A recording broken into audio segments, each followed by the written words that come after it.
सभी मसीह भाई बहनों को जय मसीह की। जैसा कि हमने प्रॉमिस किया था कि एक अद्भुत संदेश के साथ हम यहाँ पे आएंगे जिसमें हम इस्राएल को तुरहियों के साथ में प्रस्तुत करेंगे। जी, जैसा कि आप मेरे पीछे स्क्रीन पे देख रहे हैं, यहाँ पे एक यहूदियों के युद्ध के विषय में हम बात करते हैं। यहूदियों का एक युद्ध निरंतर हुआ है। किस लिए? अपनी ज़मीन के लिए, अपनी ज़मीन पे कब्जा पाने के लिए। और तब ये मामला शुरुआत होती है इब्राहिम से, इब्राहिम के दोनों पुत्रों से। और जैसा स्क्रीन पे आप पीछे देख रहे हैं, इब्राहिम के दोनों पुत्र अपने उस ज़मीन के लिए उस युद्ध को कर रहे हैं। ये युद्ध जो आज आप दृश्य पे देख रहे हैं, ये आज से शुरू नहीं हुआ, इसके पीछे एक लंबा इतिहास है। आज हम उस इतिहास की कुछ झलकों को देखेंगे, अपने इतिहास की घड़ी को पीछे घुमाएंगे और जानेंगे कि इसके पीछे क्या मामला है। यहूदी कहां से गिरे, कहां उनका पतन हुआ, कैसे वो एक गुप्त स्थान में अपने आप को डेवलप करते रहे और आज दृश्य पे आके खड़े हो गए हैं। जी, हम देखते हैं सन 70 AD, जो कि एक यहूदियों के लिए सबसे काला इतिहास रहा है, सबसे काला समय रहा है, जिसमें यहूदियों पे हमला करके रोमी सेनापति टाइटस ने उन्हें नेस्तनाबूद कर दिया।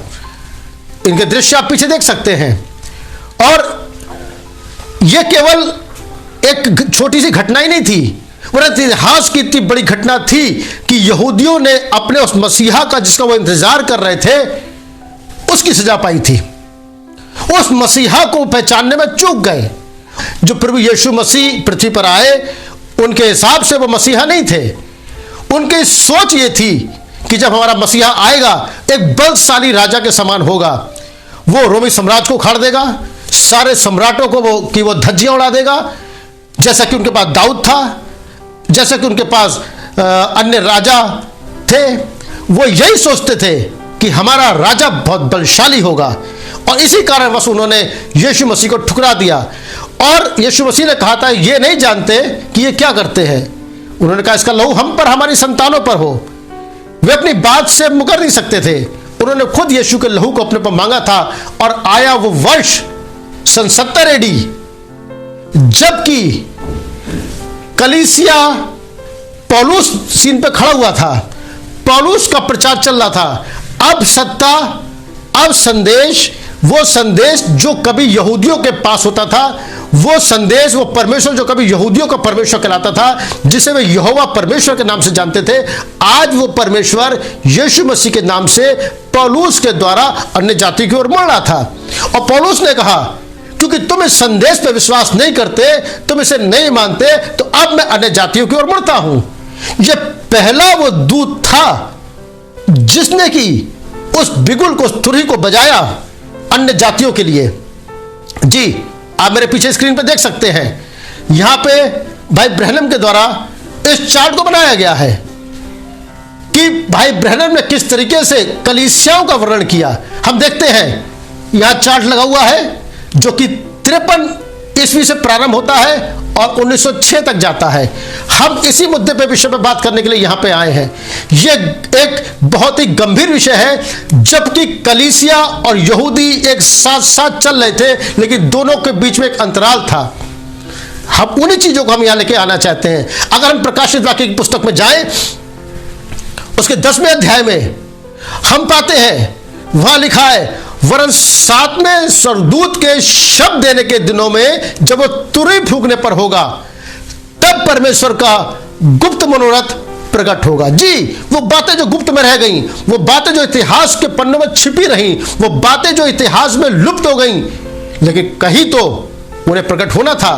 परमेश्वर ने प्रतिज्ञा करी थी कि 7वें दूत के शब्द देने के दिनों में जब वो तुरही फूंकने पर होगा। जी, यहां दो बातें हैं, 7वें दूत के शब्द देने के दिन और उसके तुरही फूंकने के दिन।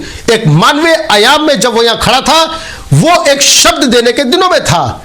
जी हां, अब हम इसको कुछ इस तरह भी कह सकते हैं, अगर 7वें दूत के शब्द देने के दिनों में तुरही फूंकी जानी है, तो पहले दूत के शब्द देने के दिनों में भी तुरही का फूंका जाना है, दूसरे दूत के शब्द देने के दिनों में भी तुरही का फूंका जाना है, तीसरे, इसी तरह करते करते 6 दूतों 7वें दूत तक वो मामला चलता है।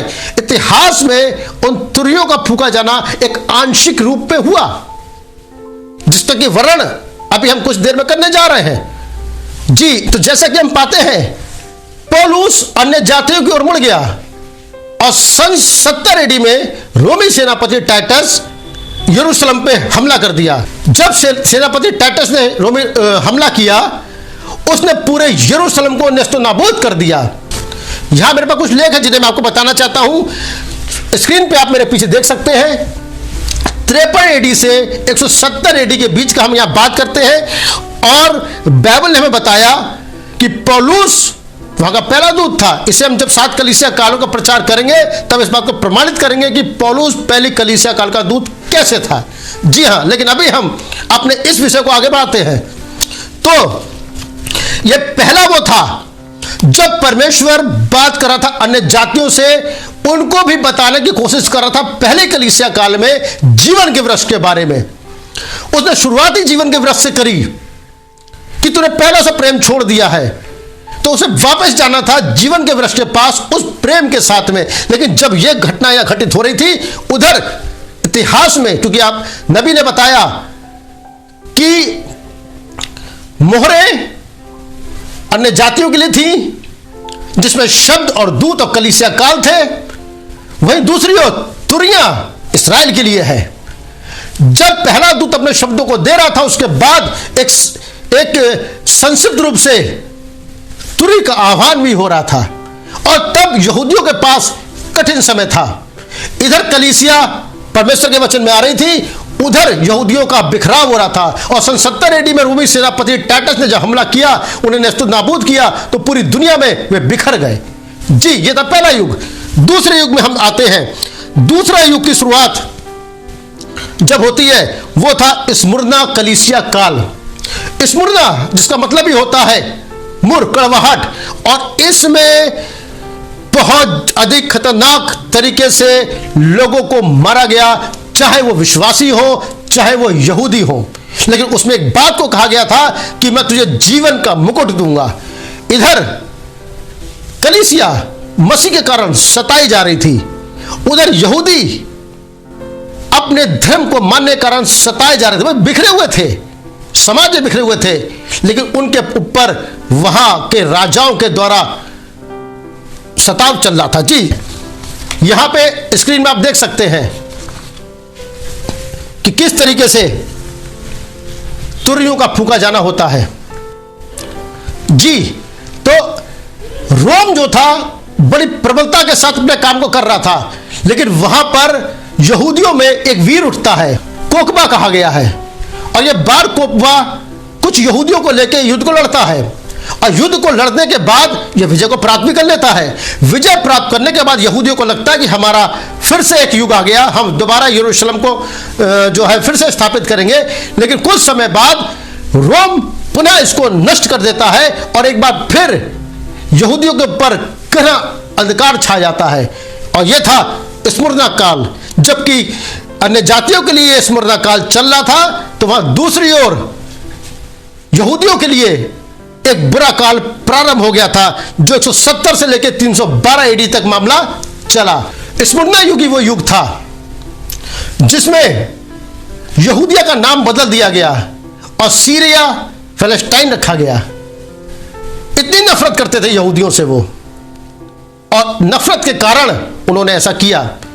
आता है परगमुन कलीसिया काल। जी, परगमुन कलीसिया काल जो कि 312 एडी से लेके और 606 एडी तक इसको माना गया है, जैसा कि आप देख रहे हैं। यह वो काल था जिसमें बेजांटीन एम्पायर उभर के आ रहा था। बेजांटीन एम्पायर जो उभर के आ रहा था, इसके अंतर्गत दो काम हो रहे थे। एक तरफ तो सच्चे विश्वासी भागे भागे फिर रहे थे, अपना बचाव कर रहे थे, और एक मामला और उभर के आ रहा था जिसमें मामला रोम की सत्ता टूट रही थी, और रोम एक ईसाई रोम, पोपल रोम के रूप में दृश्य पे आ रहा था। और जब ये पोपल दृश्य पे आया, तब उनके मस्तिष्क में यही विचार था कि यहूदियों ने यीशु मसीह को क्रूस पे चढ़ाया और उनको मार डाला। यह विचार उनके अंदर कौंध रहा था जी। और वे इसलिए नफरत करते थे यहूदियों से कि यीशु मसीह की मृत्यु के पीछे इनका हाथ है। जी हाँ, उनको नौकरियों पर नहीं रखा जाता था, उन्हें केवल दास प्रथा के तौर पर लिया जाता था, उनको मारा तोड़ा जाता था। और इस बीच उन पर अत्याचार किए गए।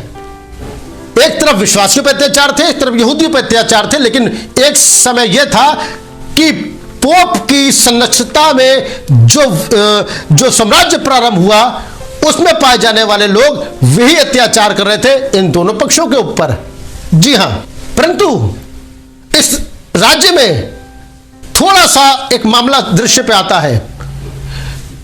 यहूदी बाबल के निवासियों के साथ मिलकर के कुछ तरक्कियां करना प्रारंभ करते हैं। वे ज्योतिष विद्या के साथ में वो अपने उन दस्तावेजों को इकट्ठा करते हैं, ताकि भले उनके पास उनका मंदिर नहीं था, लेकिन उनके हृदय के अंदर वो आराधना थी कि हम अपने परमेश्वर की आराधना करेंगे और उन दस्तावेजों को जो हमारे नबियों ने कहा सुरक्षित रखेंगे, क्योंकि वो जानते थे कि उनके नबी ने कहा है इस्राएल वापस राष्ट्र बनेगा। और वे धीरे धीरे अपनी शुरुआत को कर रहे थे। यह युग था पोप का युग, जिसमें कि मामला चल रहा था। जी हाँ, उसके बाद आता है थुआतीरा युग। यह बहुत ही कठिन युग था, विश्वासियों के लिए भी और यहूदियों के लिए भी। और तब वहां एक बड़ी आंधी ने उठना शुरू किया। 7वीं शताब्दी शुरुआत हो गई थी और 7वीं शताब्दी के प्रारंभ में एक बड़ी आंधी उठी जिसे कहा गया इस्लाम की आंधी। यही वह युग था जिसने इस्लाम के अंदर एक क्रांति को जागृत किया। उन्होंने उस बेनेटाइन युग की समाप्ति करी, उसको घात किया, उनको मार दिया, उस सम्राट को खत्म कर दिया। और तब हम देखते तो पाते हैं सलाउद्दीन नाम का एक शासक उठा इस्लाम की ओर से। जब उमर की मस्जिद का निर्माण किया गया, उमर की मस्जिद का निर्माण करते समय वहां कुछ छूट थी उन ईसाइयों के आने की, कुछ छूट थी यहूदियों को अपनी आराधना करने की। तो अत्याचार कंटिन्यू बढ़े, गुलामी में वे थे, वे केवल अपने वंश को बचा रहे थे, वे केवल अपने अस्तित्व की रक्षा कर रहे थे। और तब पूरे अरब के ऊपर मुस्लिम वातावरण छा गया। उस मुस्लिम वातावरण में यहूदी पनाह पा रहे थे। इधर विश्वासी भी भेड़ों और बकरियों की खालों को ओढ़े हुए मारे मारे फिर रहे थे, उन पर अत्याचार किए जा रहे थे। और तब वो समय था कि धीरे धीरे यहूदी डेवलप कर रहे थे अपने अस्तित्व को बचाए रखने के लिए। अब जिसका वर्णन हम कर रहे हैं वह थुआतीरा कलीसिया काल, जो बहुत ही निर्दयी कलीसिया काल था, जिसमें मस्जिदों का निर्माण किया गया। और इसमें थोड़ा सा हम अगर आगे चलते हैं तो वह दो तरह के पाए जाते हैं।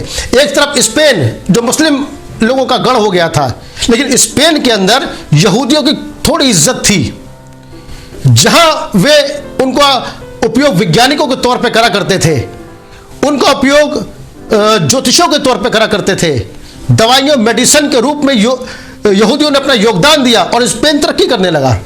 मगर दूसरी ओर स्पेन के साथ साथ अरब कंट्रीज के अंदर, अगर हम इधर आते हैं यूरोप में, वहां पर यरूशलेम की हालत बदतर थी।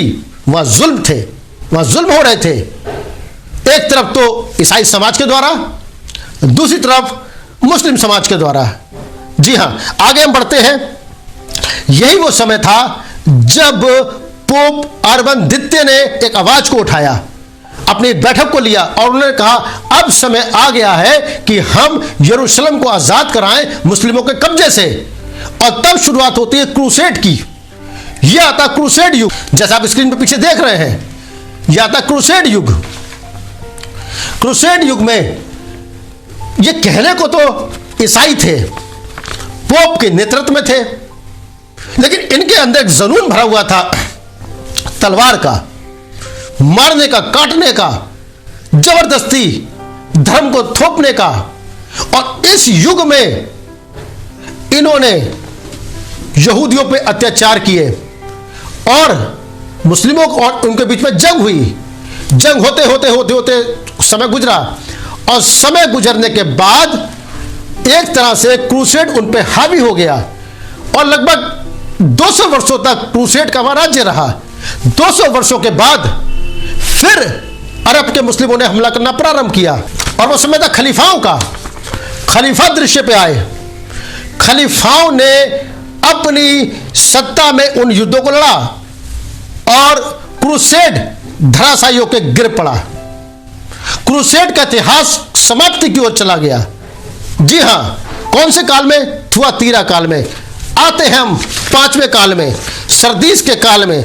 सरदीस के काल में एक नया सुल्तान उठ के खड़ा हो रहा था।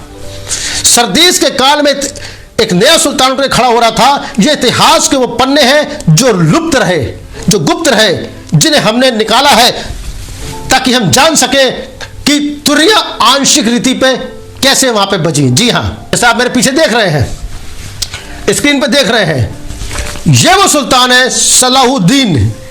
सलाहुद्दीन ने एक बार फिर मुस्लिम साम्राज्य की स्थापना करी। फिर युद्ध हुए, और अब पोप के साम्राज्य को उसने नेस्तो नाबूद करने की स्थिति में ले आया। वहां पे पूरी तरीके से मुस्लिम साम्राज्य स्थापित हो गया। अब यहां पे थोड़ी यहूदियों को छूट मिली।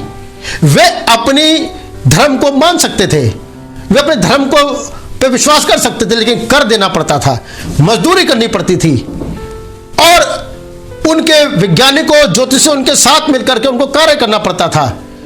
और यह युग बीतता चला गया। बीते बीते 15वीं शताब्दी भी गुजर गई। इतिहास आगे बढ़ा, इतिहास का पहिया फिर घूमा।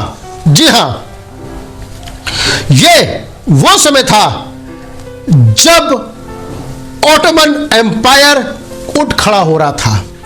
ऑटोमन एम्पायर जो था वो इस सत्ता को पूरी तरह से अपना कब्जे में ले चुका था। ऑटोमन एम्पायर के अंदर मुस्लिम पूरी तरह से अपना कब्जा ले चुके थे। कुछ छूट मिल चुकी थी यहूदियों को भी। यह शासक क्रूर था, बहुत सख्त था, लेकिन इसने एक छोटा सा काम किया जो कि इतिहास में बहुत बड़े अक्षरों में लिखा गया। इसने यरूशलेम की उस दीवार को जो बची थी उसको रिपेयर कराया, और वही दीवार पे जाके आज भी यहूदी रोते हैं। यह वो समय था जबकि यहूदियों को ऐसा महसूस हुआ कि समय काल आ रहा है कि हमारे भविष्यताओं की भविष्यवाणियां पूरी होने जा रही हैं, और ऐसा था भी। ऑटोमन एम्पायर ने उनको वो छूट दी। किस काल में? जबकि अन्य जातियों के लिए सरदीस कलीसिया काल चल रहा था, लेकिन विश्वासी उसमें सुरक्षित नहीं पाए जा पा रहे थे। जी हां, और तब वो समय था जो सुधार का युग था। मार्टिन लूथर, एक तरफ ऑटोमन एम्पायर ने पोप को गिराया, दूसरी तरफ मार्टिन लूथर यूरोप के अंदर उसके विरोध में उठ खड़ा हुआ, उसने विश्वासियों को संभाला। तो ये दोनों यहूदियों और ईसाइयों दोनों के लिए एक पुनरुत्थान का विषय बनने जा रहा था। ये इतिहास में है। जी हां, और तब से शुरू होता है, एक अलग युग की शुरुआत होती है। यहूदियों ने वापस लौटना शुरू किया अपने वतन के अंदर, अपने वतन में आने के लिए, जो कि बड़े ललायत थे, लेकिन वहां इस समय वो अपने वतन में आना शुरू किया। उस समय के मुस्लिमों ने इन पर अनुग्रह किया। जी हां, आगे हम बढ़ते हैं। फिलडेल्फिया कलीसिया काल। फिलडेल्फिया कलीसिया काल एक आत्मिक जागृति का काल था, साथ साथ यहूदियों की वापसी का काल था। यहूदी वापस आने लगे। यहूदी ब्रिटेन, फ्रांस और रूस से अपने देश में वापस आने लगे, और वहां पर रह करके इन्होंने कुछ डेवलपमेंट करने शुरू करे, वहां के लोगों का सुधार करना शुरू किया। यही बात आत्मिक रीति से अन्य जातियों के बीच में मार्टिन लूथर और जॉन वेस्ली के समय का प्रारंभ हो गई। मार्टिन लूथर ने इसका बिगुल बजा दिया, इसकी तुरही फूंक दी, और इसकी तुरही फूंकने के साथ साथ यहूदी वहां इकट्ठा होना शुरू हो गए, और तब यहूदी और विश्वासियों का इतिहास आपस में मिलने लगा। यह वो समय थी जब पहले वो अलग हुए, फिर उसके बाद एक साथ उन्होंने मिलना प्रारंभ किया। फिलडेल्फिया कलीसिया काल वो काल था जब सुधार प्रारंभ हो गया और उन्हें अपने अधिकार मिलने शुरू हो गए। हम यहां तक तो आ पहुंचे हैं, लेकिन अगले अपने संदेश में जब हम लौतकिया काल के विषय में बात करेंगे, यह एक अद्भुत काल है। 19वीं सदी आ चुकी थी। 19वीं सदी के अंदर परमेश्वर बहुत जबरदस्त करने जा रहा था, क्योंकि यहूदी भी जान चुके थे कि हम अपने देश में लौटने वाले हैं। इधर विश्वासी लोगों के पास भी आशा आ चुकी थी कि अब परमेश्वर के आत्मिक दान वरदानों का उतरना शुरू हो गया है।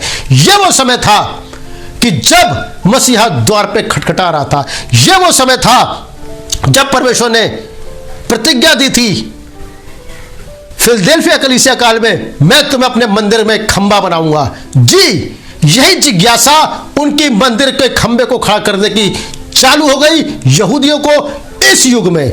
और हर युग में जो प्रतिज्ञा वहां दी गई उसके हिसाब से वहां पे यह मामला चलता रहा। इतिहास इसका गवाह है। जैसा कि मैंने आपको बताया, स्क्रीन पर इन चीजों को दिखाया, हर एम्पायर के बारे में दिखाया, किस तरह राज्य उठे, उनका पतन हुआ, लेकिन यहूदी अपनी पहचान को नहीं खोए। वे अपने दस्तावेजों को थामे रहे, ताकि वो विश्वास करते थे, उनके अंदर विश्वास था कि एक दिन हम अपने मसीहा को देखेंगे, एक दिन हम अपने मसीहा को जानेंगे। आज मैंने अपने इस वीडियो को थोड़ा छोटा करके आपको संक्षिप्त रूप में दूतों के शब्द और संक्षिप्त तुरही के विषय में बताया, केवल इफिसुस काल से लेके फिलदेल्फिया तक। लेकिन मैंने एक काल को छोड़ दिया, जो था लौदकिया काल। लौदकिया कलीसिया काल में यहूदियों का क्या हुआ और विश्वासियों का क्या हुआ, इसका वर्णन करेंगे हम अपने अगले वीडियो में, जिसमें हम दिखाएंगे वरन सातवें दूत के शब्द देने के दिनों में जब वो तुरही फूंकने पर होगा तब क्या होगा। तब तक आप इन बातों का अध्ययन करिए। प्रभु आपको आशीष दे। आप इन बातों पर विचार करिए और देखिए इनमें कहां तक सत्यता पाई जाती है। आप सबको एक बार फिर प्रेज़ द लॉर्ड, जय मसीह की।